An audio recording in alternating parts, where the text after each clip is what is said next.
정결을 그리스도의 보혈로 깨끗하게 된 그 정결함을 유지하는 법을 지금 우리가 배우고 있습니다.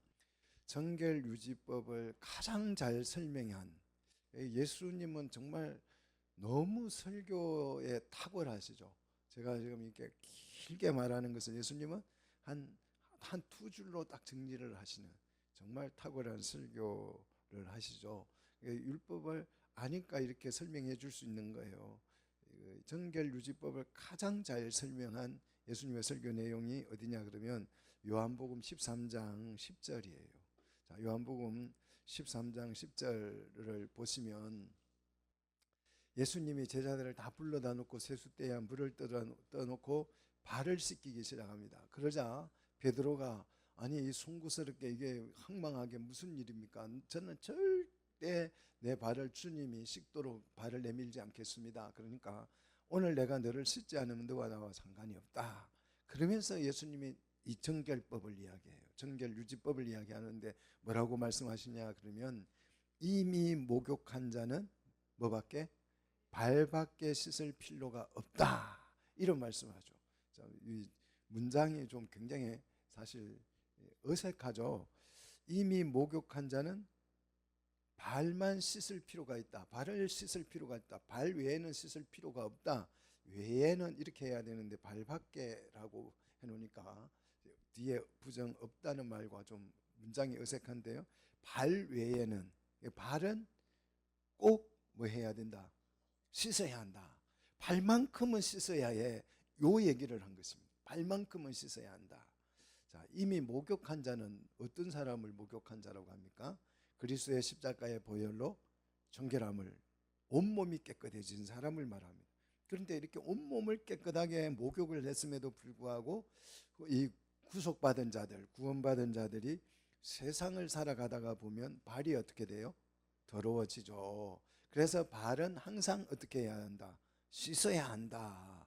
우리 삶 속에서 일어나는 그런 연약함과 실수와 사소한 죄들을 씻어야 한다. 정결케 해야 한다. 그 얘기를 하신 것입니다. 오늘 이 출애굽기 레위기의 이 정결 유지법을 예수님은 이렇게 간단하게 정말 누가 들어도 완벽하게 이해될 수 있도록 우리 생활 속에서 일어나는 이런 걸 가지고 오늘 정결 유지법을 확실하게 여러분 설명을 해버렸어요. 여러분 이 말씀만 읽어도 정결 유지법이 다 이해된 줄 믿으시기를 축복합니다. 자, 하나님을 부정하고 하나님을 떠났던 그 죄, 우리는 내가 하나님을 떠난 죄를 지었는지도 모르고 살았었어요. 그렇지 않아요? 우리가 내가 하나님을 버리고 떠나고 배반하고 떠났는지 그것도 모르고 살았습니다. 어디에? 죄 가운데 나서 그냥 그것도 모르고 살았는데 하나님이 우리를 그 죄에서 건져주셨어요.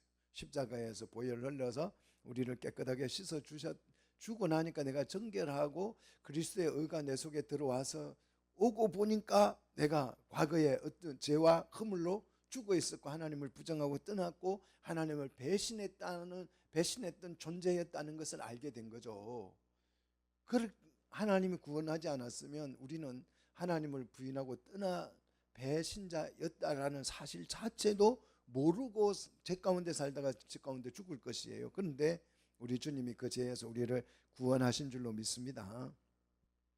이렇게 구원해 주셨음에도 불구하고 믿는 성도들이 삶 속에서 이렇게 부정한 것, 연약한 것, 실수를 저지르는 그 발이 더러워진다는 거죠. 그래서 그 부정과 접촉해진 그것은 어떻게 그러면 씻어야 정결케 해야 되느냐? 자, 물과 성령으로 회개를 통해서 이 죄들은 정결하게 됩니다. 그래서 이 발을 씻는다고 하는 것은 회개를 의미해요. 죄를 자백하고 고백하는 것을 말하죠.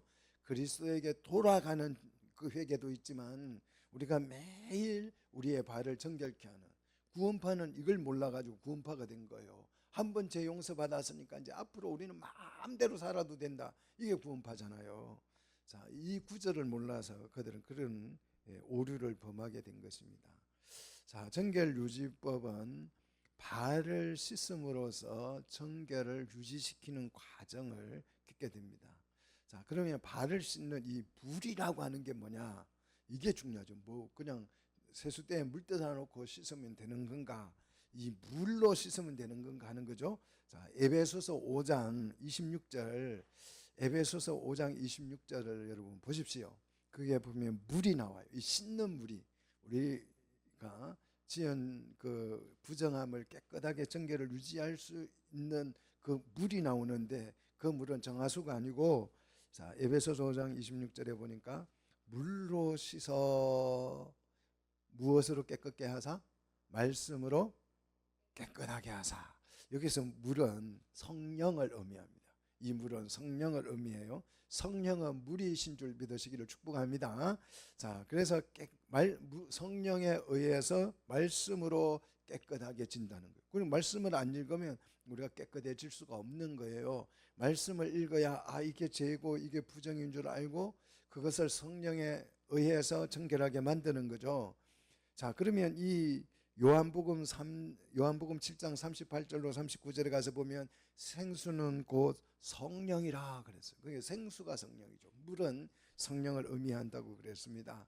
그래서 우리가 그리스도의 보혈로 청결하게 온몸이 깨끗하게 졌지만 우리가 생활 속에서 일어나는 그런 사소한 죄악들은 성령과 말씀으로 우리의 정결한 삶을 유지해 가야 된다는 거죠. 자, 그래서 오늘 본문 13장 피부에 발생한 나병 같은 것, 그렇습니다. 나병 같은 것.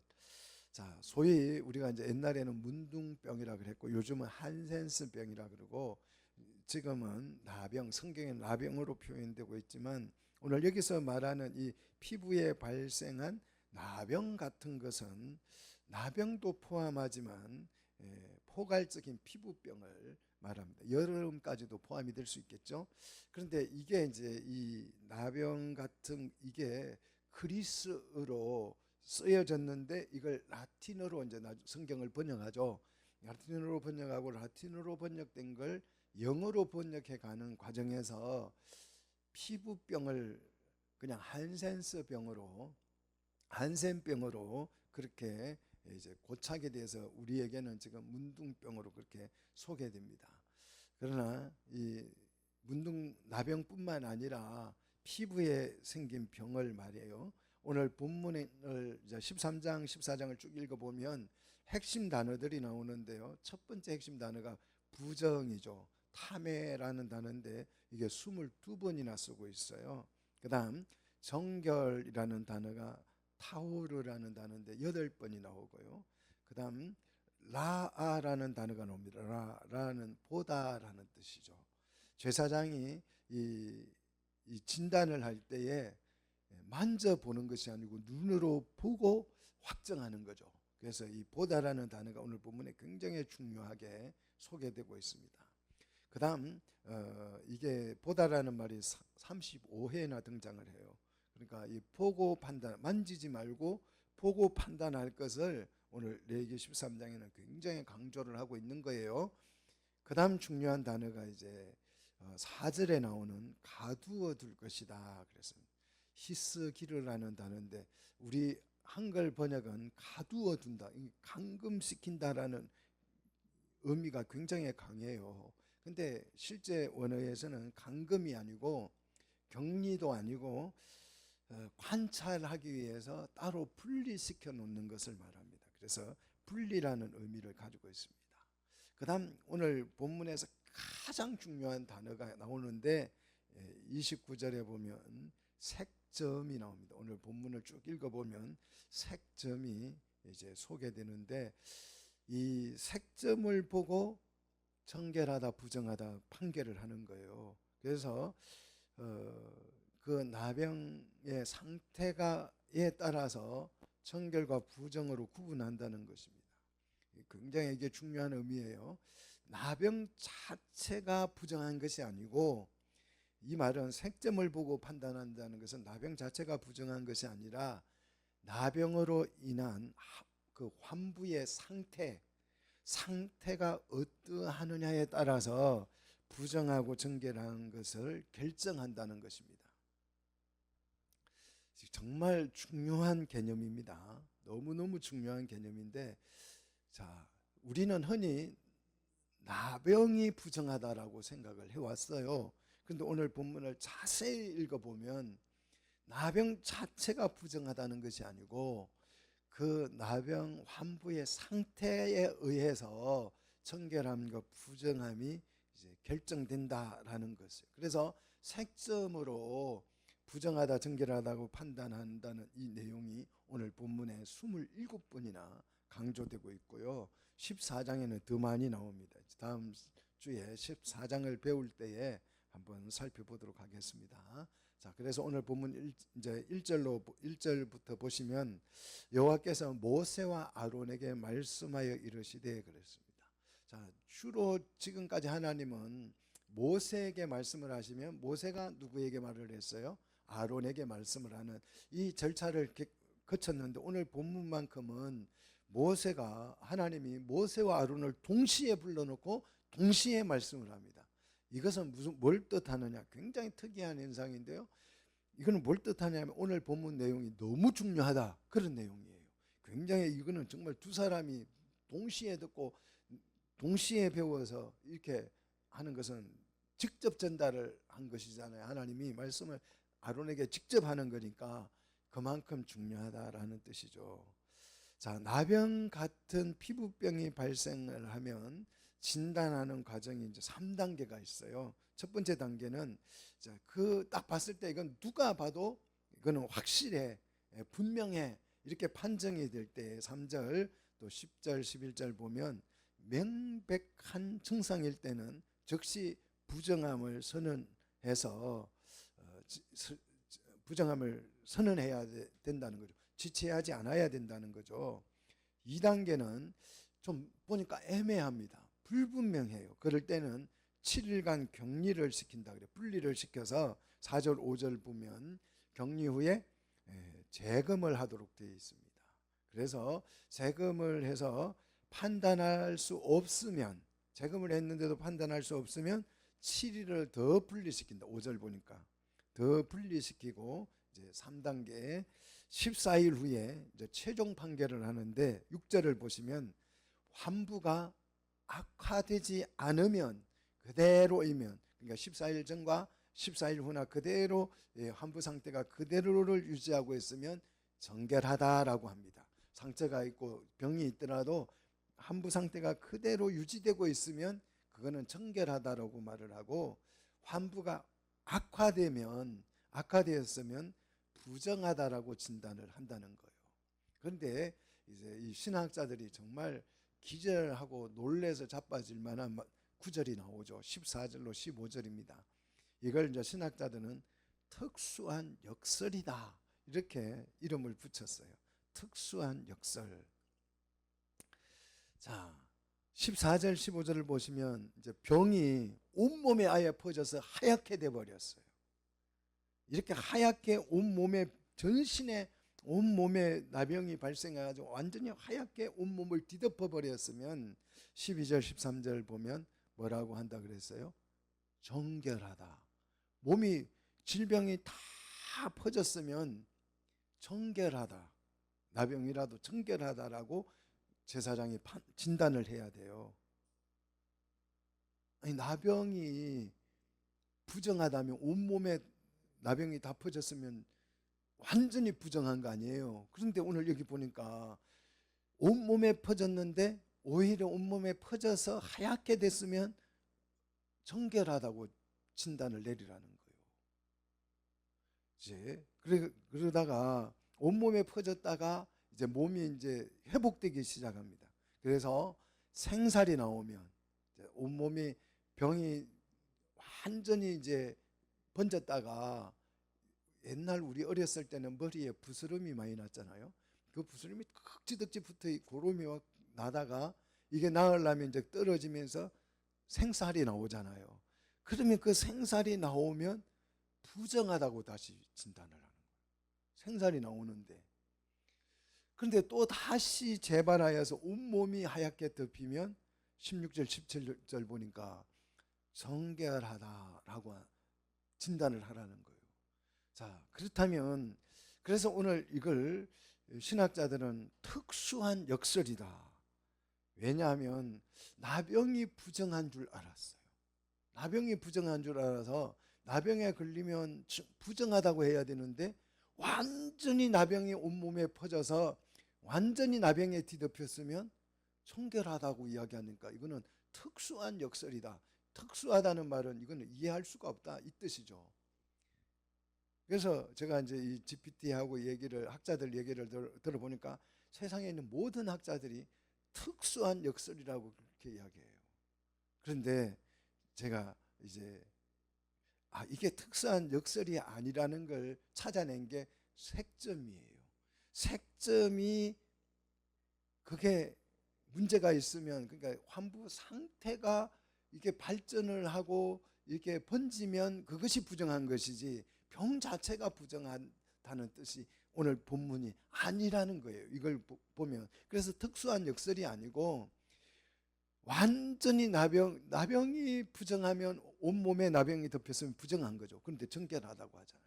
그러니까 이게 나병이 걸려서 병이 악화되면 그 악화되는 그 상태가 부정한 것이고, 그래서 완전히 병이 그냥 온몸을 덮으면 그거는 정결한 것이죠. 더 이상 이제 진행이 안 되니까 정결한 것이고, 반대로 이제 회복이 되는 과정도 생살이 나와서 이게 상태가 변하면 그것은 부정하다라고 성경은 말한다는 것입니다. 그래서 오늘 제가 이 색점이 너무 중요한 것이다 이렇게 설명을 했습니다. 그래서 제가 이제 GPT에게 이 색점 때문에 의해서 부정하고 정결이 결정된다 그랬더니 GPT가 저한테 고맙다고 그러더라고요. 너무 이걸 알려줘가지고 이 중요한 단어를 알려줘서 너무 감사합니다. 정말 핵심 단어를 찾으셨습니다. 저한테 그렇게 얘기하더라고요. 자, 세상에 있는 모든 신학자들이 나병이 부정하다고 주장을 해왔습니다. 그런데 성경은 나병 자체가 아니라 나병의 그 상태가 부정과 정결로 나뉘어진다라고 설명을 하고 있어요. 그래서 색점을 보라는 거죠. 하나님께서 색점을 보고 판단하라는 것입니다. 자, 이것은 무엇을 말하는 것이냐 하면 정결과 부정은 온전하냐 불완전하냐를 따지는 거예요. 그래서 성경이 온전하다 그러면 거룩한 것이에요. 그래서 짐승을 볼 때에 어떤 짐승이 온전한 짐승이냐? 색임질을 하고 발이 쪽발이 갈라진 짐승만 온전한 거예요. 근데 색임질은 하되 발이 안 갈라져 있으면 토끼, 되색임질을 하는데 발은 안 갈라져 있잖아요. 그러니까 토끼는 부정한. 자, 염소는 되색임질도 하고 쪽이 갈라져 있고, 낙타는 되색임질을 하지만 쪽은 안 갈라져 있어요. 그러니까 부정한 거예요. 자, 그러니까 성경이 말하는 완전함이라고 하는 것은 쪽도 갈라져 있고 되색임질도 하는 짐승을 완전하다고 말하는. 또 물고기를 볼 때에도 물고기의 완전한 물고기는 비늘도 있고 지느러미도 있을 때, 장어는 비늘이 없잖아요. 지느러미는 있지만. 그래서 그는 부정하다라고 말을 한다는 거죠. 그래서 이것이 얼마나 성경의 이 완전함을 설명하는 거예요. 완전함. 우리 성도들이 얼마나 하나님 앞에 정결해야 되느냐, 그 완전해야 되느냐, 정결 거룩, 이거는 완전함을 의미하는 건데 얼마나 완전해야 되는가를 강조하는 내용들이 성경에 너무 많이 나오죠. 자, 신명기 22장에 여러분 가서 보시면, 자, 신명기 22장 9절 이하 11절까지를 보시면 성경이 추구하는 것을 아셔야 돼요. 두 종자, 그러니까 곡식 있잖아요. 밀과 보리, 이걸 섞지 말라는 거예요. 우리 여러분 잡곡밥 해 먹자 그러지 말라는 거예요. 성경은 그만큼 두 종자를 섞지 말래요. 또 소와 나귀를 함께 매지 말아요. 소도 매고 옆에 나귀 소 맨 자리에 나귀도 이렇게 같이 묶어 놓지 말라는 거예요. 이렇게 소는 소, 나귀는 나귀 이렇게 분리하라. 그 온전함을 유지하라는 얘기죠. 또 옷을 짤 때도 그 옷감을 두 종류로 뭐 하지 말라는 거예요. 뭐 옷감 종류를, 그러니까 한 옷 중 배옷이면 배로만 옷을 만들고 뭐 그 비단 옷은 비단으로만 옷을 만들어야지 배와 비단을 섞어서 그걸 만들지 말라는 거예요. 이게 무슨 얘기냐? 뭐 정말 이러라는 얘기냐? 그게 아니고 온전해야 한다. 하나가 온전해야 된다는 얘기를 지금 이렇게 강조하고 있는 거죠. 레위기 19장 19절에 가서도 보면 두 종류를 섞지 말라고 그랬어요. 자, 계시록에도 그러겠죠. 계시록에도 보면 너희가 차든지 뜨겁든지 미지근한 건 안 돼요. 차든지 뜨겁든지 하라는 거죠. 고린도 후서 6장 14절에 보면 믿지 않는 자와 멍에를 같이 매지 말라는 거예요. 자, 멍에를 같이 매는 것은 같이 일하는 것을 말하죠. 그런데 일도 같이 하지 말라는 거예요. 그러면 결혼을 안 믿는 사람하고 같이 할 수 있어요? 일도 같이 하지 말라는데 혼인을 어떻게 안 믿는 사람하고 같이 살 수 있어요? 이건 불가능하다는 얘기를 하고 있는 거죠.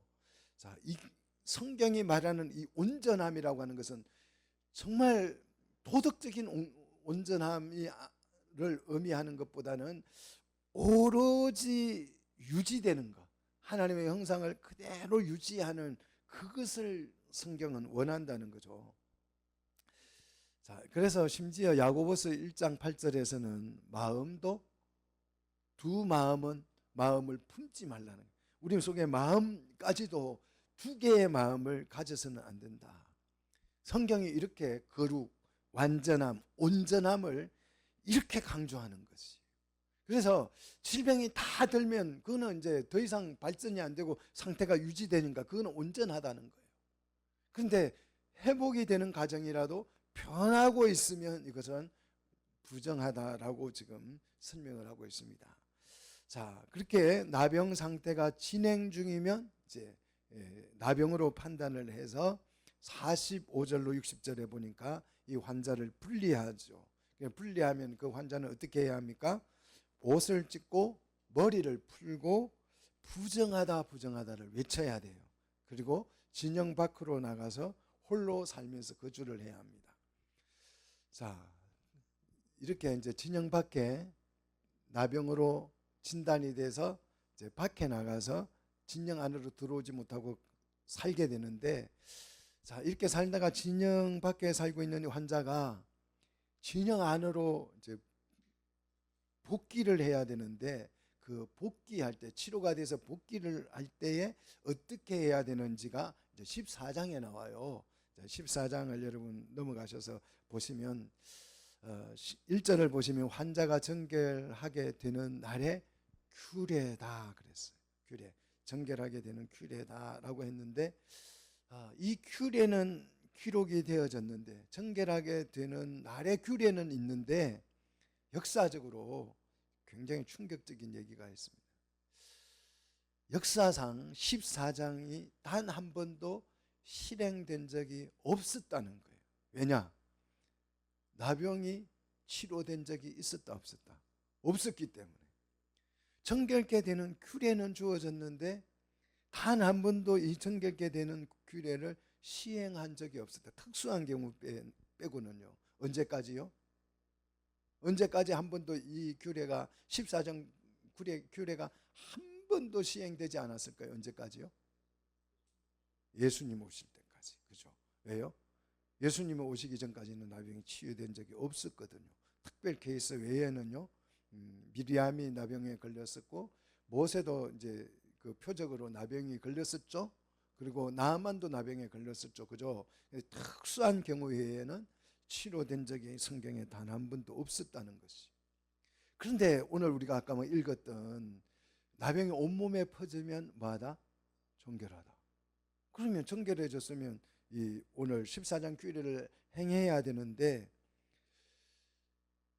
사람들이 나병 자체를 부정하다고 봤기 때문에 정결 규례를 행하지 않았다는 거죠. 사회적 인식 때문에 이 복귀를 하지 못했다는 것이죠.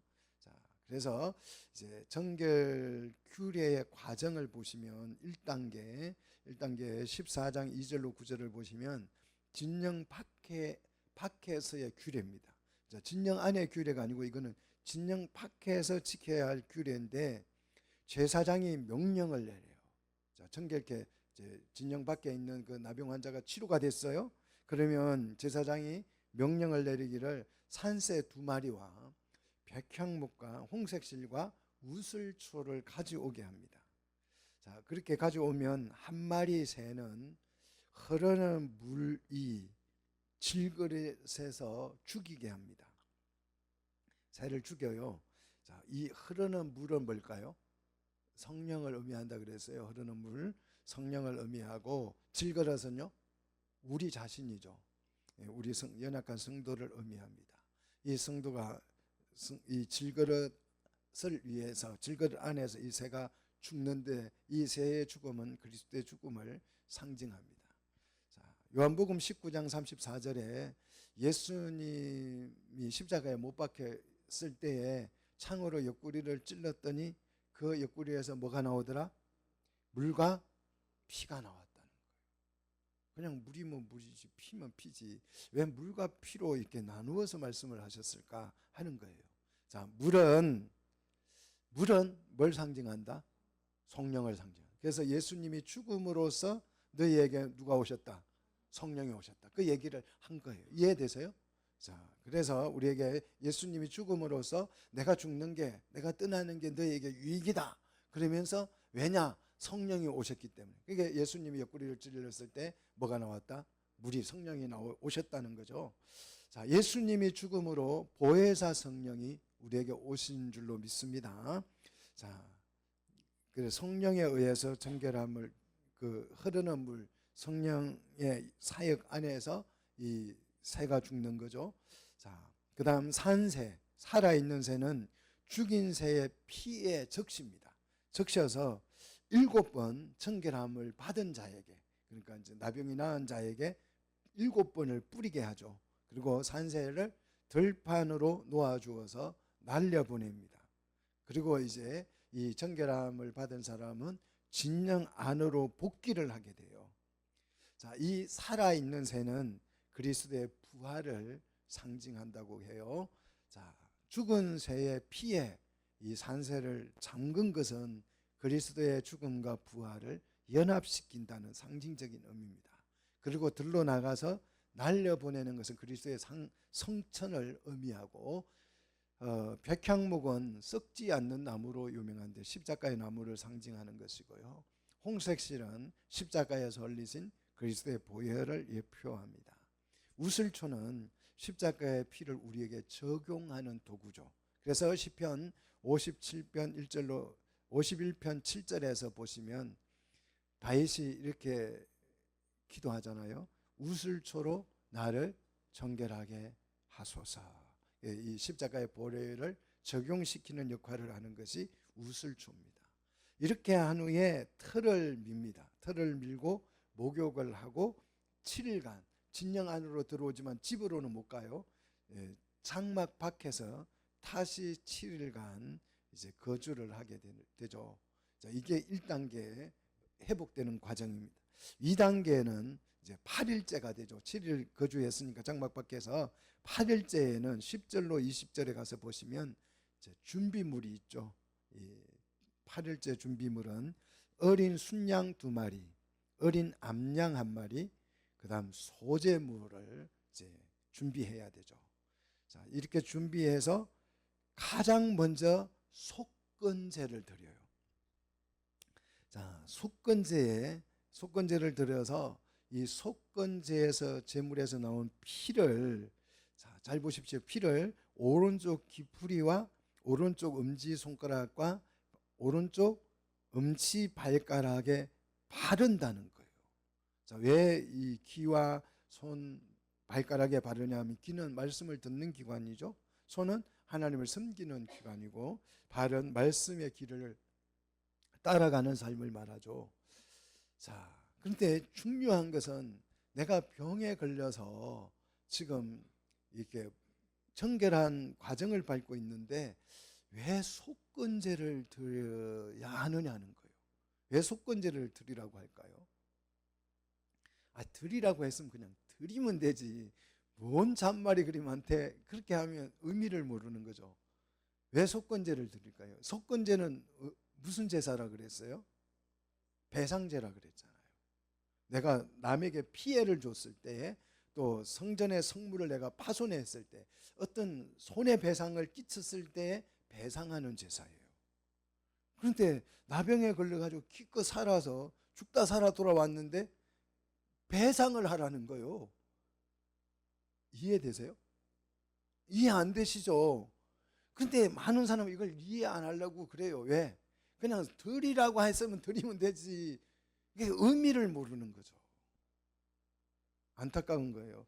왜 속건제를 드려야 할까? 이 배상을 뭘 배상을 해라는 뜻인가? 우리 신앙이 실제가 돼야 돼요. 우리는 딱 나서 하나님 앞에 우리 전부를 드렸죠. 그게 무슨 제사였어요? 번제였잖아요. 나의 전 생애를 하나님 앞에 뭐 한 거예요? 바쳤어요. 그러면 이거는 내 거예요, 하나님 거예요? 소유권이 이전됐다 그랬잖아요. 그런데 내 몸을 내가 뭐 하게 했어요? 병들게 했어요. 하나님의 기업을 병들게 한 거예요. 그래서 하나님께 뭐 해야 돼요? 배상을 해야 돼요. 여러분 몸이 기업이고 성전입니다. 믿습니까? 하나님의 것이에요. 그걸 나쁘게 하면 배상을 해야, 그게 속건제를 드리라는 거죠. 여러분 신앙이 실제가 돼야 돼. 나는 드렸어, 번제를 드렸어, 이런데 실제 하는 거 보면 번제를 드린 것 같지가 않아요.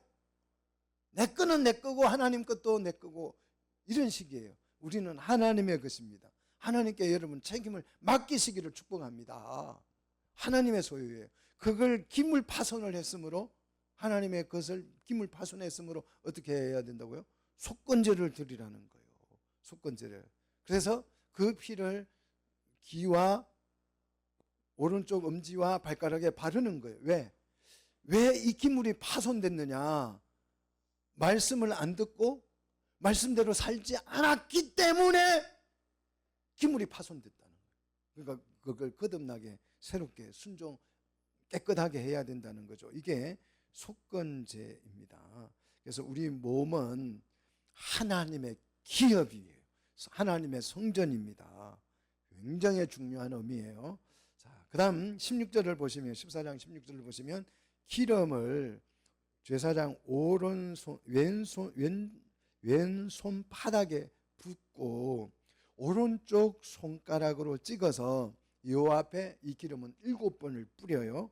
7번을 뿌리고 남은 기름을 17절에 다시 정결해진 자의 오른쪽 깃뿌리, 그러니까 피를 발랐던 그 자리죠. 그 다음 오른쪽 엄지손가락, 오른쪽 엄지발가락에 기름을 덧바릅니다. 그것에 기름을 덧바르고 남은 기름을 18절에 어떻게 하라고요? 머리에 바르도록 했습니다. 자, 오늘 이 기름을 손, 발에 바르는 이 의식은 어디에서 나왔죠? 오른쪽 깃뿌리, 오른쪽 엄지손가락, 오른쪽 엄지발가락에 바른 의식이 언제 나왔었어요? 우리가 배웠잖아요, 지난번에. 제사장 위임식 때. 위임식 절차를 그대로 밟는 거예요. 레위기 8장 22절 24절에 나병 환자가 정결하게 되었을 때에 무슨 의식을 행한다고요? 제사장 임명식을 행하는 거예요. 임직식을 행하는 거예요. 무슨 뜻이에요? 이 나병 환자가 회복되었으므로 이 나병 환자는 뭐다? 제사장이다. 이 놀라운 건 아니겠어요? 그래서 그리스도로 청결함을 입은 우리는 제사장이 되는 것이, 이건 레위 전통을 따르는 제사장이 아니고 그리스도의 보혈로 청결함을 입은 우리는 왕 같은 제사장이 되는 거예요. 그래서 베드로가 이걸 보고 우리에게 소리친 거 아니에요. 너희는 택하신 족속의 왕 같은 제사장이라고 생각해요. 레위 지파에게만 제사장이, 이렇게 베드로가 말한 거예요. 너희라 그래서 이방인들을 향하여서. 자, 놀랍지 않으세요? 별로 안 놀라시는 것 같아요. 정말 놀라워. 우리가 제사장이 되고 성전이 되는 이 과정을 오늘 설명해 드리고 있습니다. 그 다음 19절을 보시면 이제 속건제 다음에 이제 속죄제를 드립니다. 자, 속죄제를 드려서 속함을 받은 후에 자, 20절 번제와 소제를 제단에 드려요. 번제와 소제를 드립니다. 그래서 그를 위하여 속죄해서 하나님의 소유로 회복하고 정결하게 합니다. 그리고 21절부터 32절까지는 이제 가난한 자가 속죄제를 드리는 규례를 쭉 설명하고 있습니다. 자, 그러면 여기서 왜 이 환자를 공동체에서 분리해서 진영 밖에 거주하게 했는가 하는 거예요. 자, 접촉을 하게 되면 다른 사람이 부정하게 되기 때문에 그렇죠. 그래서 언약 공동체를 보호하기 위해서 그렇게 한 거죠. 자, 근데 마태복음 이제 8장으로 가서 보십시오.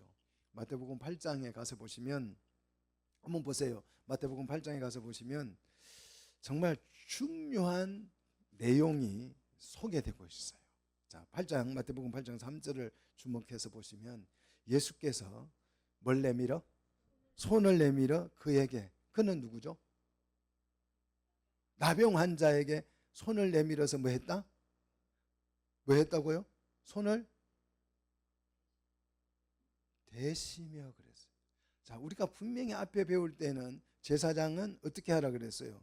나병인지 아닌지 만져보라 그랬어요. 눈으로라 보라 그랬어요. 보고 판단하라 그랬는데 만지면 부정해져요.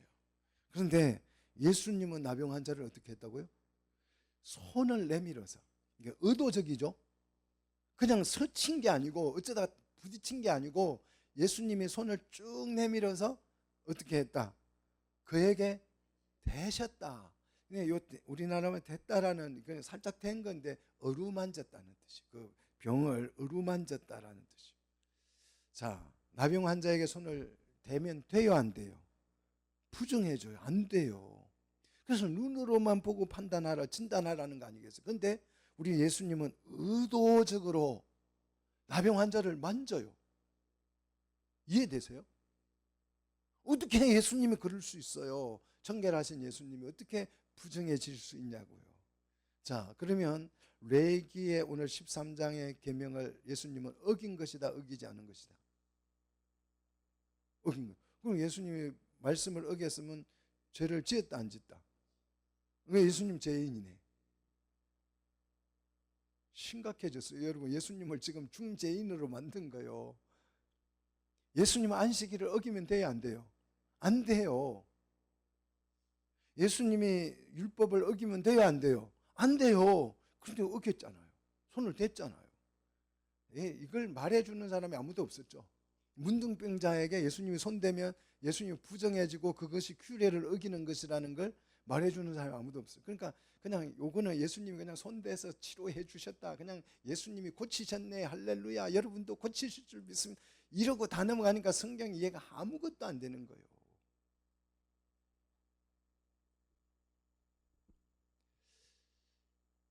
정말 예수님을 여러분 죄인으로 만드실 겁니까? 그래서 13장 레위기 13장 13절이 필요한 거예요. 온몸에 나병이 전체가 다 병들었으면 부정하다, 정결하다? 정결하다. 예수님이 만진 이 상태는 정결한 상태였을 가능성이 100%입니다. 그죠? 예수님 규례를 어기지 않죠. 제가 이거는 GPT한테 안 가르쳐 줬어요. GPT가 몰라요. 제가 안 가르쳐 줘서 제가 가르쳐 줄까 하다가 그냥 말았습니다. 그러나 가시적으로 당시 사람들의 눈에는 예수님은 어떻게 됐어요? 부정한 상태가 된 거죠. 왜 예수님은 이렇게 오해 살리를 하셨을까 하는 거예요. 오늘 이걸 배울 것이 이게 배울 핵심, 복음의 핵심입니다. 예수님은 나병 환자의 손을 댐으로써 그의 부정을 맡으신 거죠. 짊어지신 거죠. 대신 나병 환자는 정결하게 된 거죠. 이걸 신분의 교환이라고 말을 합니다. 신분의 교환. 이게 복음의 핵심이에요. 신학 용어로는 이걸요, 라틴어로는 놀라운 교환이다 그랬어요. 제가 이건 신분의 교환은 제가 만든 신학 용어고요. 라틴어에서는 놀라운 교환이다. 독일어에서는 루트는 기쁨의 교환이다. 기쁨의 교환이다. 영어에서는 위대한 교환이다. The great 체인지라고 그랬어요. 이걸 교부 이레니우스는, 그분은 우리가 무엇인지 되셨고, 좀 말이 어렵습니다. 철학자들이라서. 그분은 우리가 무엇인지 되셨고, 그래서 우리를 그분이 무엇인지 되게 하셨다, 이렇게 표현했어요. 이걸 교환한 걸. 아타나시우스는요, 그분이 사람이 되신 것은 우리를 신이 되게 하기 위함이다, 이렇게 말했어요. 신분이 교환됐다. 우리 주님이 문둥병자를, 나병 환자를 만짐으로 부정해지셔서 인간이 되셨고, 우리는 그분의 만짐으로 인해서, 그분이 우리의 부정을 다 짊어지고 가심으로 인해서 우리는 뭐가 됐다? 그분이 되셨다. 신이 됐다. 신분이 완전히 바뀌어버렸다는 거예요. 그래서 우리는 살고 그분은 십자가에 죽어야 했다. 이게 복음이에요. 신분의 교환. 자, 레위기 13장 13절을 모르면 예수님이 나병 환자를 손을 대신 것에 대한, 규례를 어긴 것에 대한 이해 설명을 못하죠. 정말 성경은 너무너무 오묘하고, 주님은 안식일이든 율법 조항 하나도 어기지 않은 줄 믿으시기를 축복합니다. 자, 그러면 이 신분의 교환에 대해서 정말 성경에 정말 많은 내용, 근거들이 이제 있는데, 제가 이걸 7가지로 요약을 했습니다. 이거는 이제 오늘 다 하면 여러분이 힘들어할 것 같아서 다음 주에 계속 이어서 하도록 하겠습니다.